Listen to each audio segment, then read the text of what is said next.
Bonjour à tous, heureux de vous retrouver pour ce nouveau Quintet Flash. Ce vendredi, on ne prend pas la direction de Vincennes puisque la réunion a été reportée sur l'hippodrome de Mokanchy. En effet, on avait peur à Vincennes qu'il y ait des grévistes comme dimanche dernier sur l'hippodrome d'Auteuil. On assure le coup, on va à Mokanchy.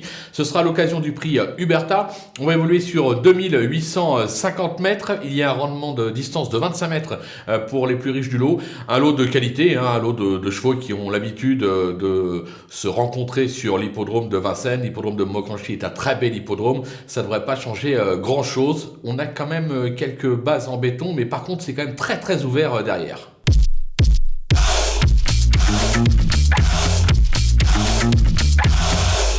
On attaque avec nos bases, et bien évidemment le numéro 11, Gently de Muse. C'est un petit champion entre guillemets, il est pratiquement irréprochable depuis ses débuts. Il s'est classé deuxième lors de son unique essai sur cette piste.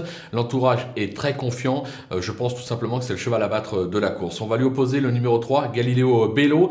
Bon deuxième à ce niveau à Vincennes début avril, il vient de faire encore mieux puisqu'il s'est imposé dans cette même catégorie sur l'hippodrome de Cordemais.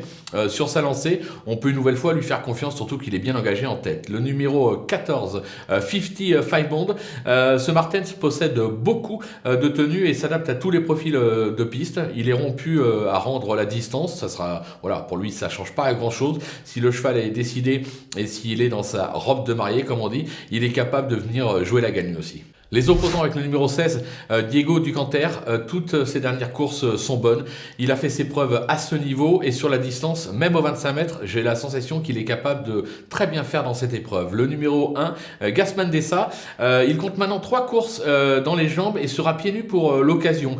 Sur ce qu'il a fait de mieux, moi je vous conseille de ne pas le sous-estimer parce que je pense qu'il peut vraiment venir apporter une très belle cote à l'arrivée de cette épreuve. C'est vraiment un petit outsider entre guillemets séduisant, même si je pense qu'il est mieux qu'un outsider.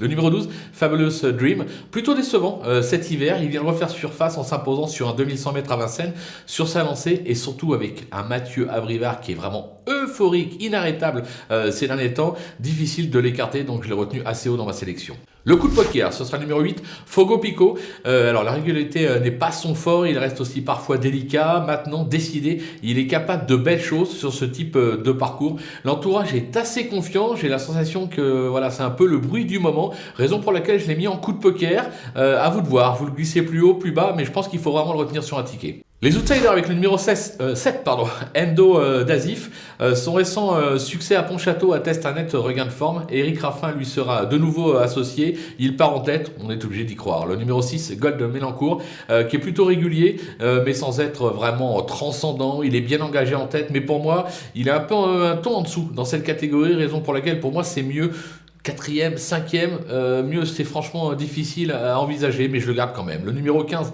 Erasme Williams, il sait lire et écrire à ce niveau. Et c'est souvent bien comporté sur cette piste. Il reste ferré, mais ça ne change pas grand-chose pour lui. Décidé, lui aussi est capable de venir brouiller les pistes. Le numéro 9, Fast Cash, pluridisciplinaire, il vient de renouer avec le succès, c'était sous la selle. Il est aussi performant à l'attelé, mais l'engagement n'est pas idéal, raison pour laquelle je compte plutôt sur lui pour une petite place. Le numéro 2, Eagle Pass, qui n'est pas tous les jours, mais qui s'est déjà fait remarquer à ce niveau. Il s'est classé deuxième d'un quintet sur cette piste, c'était en septembre dernier. Je crois que c'était à 2100 mètres. Mais voilà, je me dis que aptitude à la piste, ça peut créer une belle surprise à très belle cote, raison pour laquelle je l'ai gardé en bout de piste. Les délaissés maintenant avec le 4, Cassius du Gifre, sa dernière bonne perf a été acquise sur l'herbe de Carpentras. Il vient d'aligner 3 échecs, au papier difficile de lui faire une place. Le numéro 5, Garou du Chêne, un petit champion sous la selle qui se présente ici avec comme seule optique de peaufiner sa forme pour de futurs engagements montés. On peut le rayer sans risque. Le 10, Fakir du Mahé, il ne m'a pas convaincu ces derniers temps et ses lancers des 25 mètres ne va pas faciliter sa tâche. Le lot est relevé, raison pour laquelle je tente l'impasse. Et enfin, le numéro 13, Éolien de Chenu. Sa forme est sûre, mais sa candidature comporte 2 bémols, voire 3 bémols. Son entourage n'a pas fait appel à un pilote. Il n'a jamais vraiment convaincu sur cette piste. Et de surcroît, il doit rendre 25 mètres. Voilà, autant de choses qui me font dire qu'il ne fera pas l'arrivée. Raison pour laquelle, là aussi, je prends le risque de l'écarter de ma sélection. Voilà, on va se quitter justement avec cette sélection. Quelques conseils de jeu. Et je vous dis, à vous de jouer.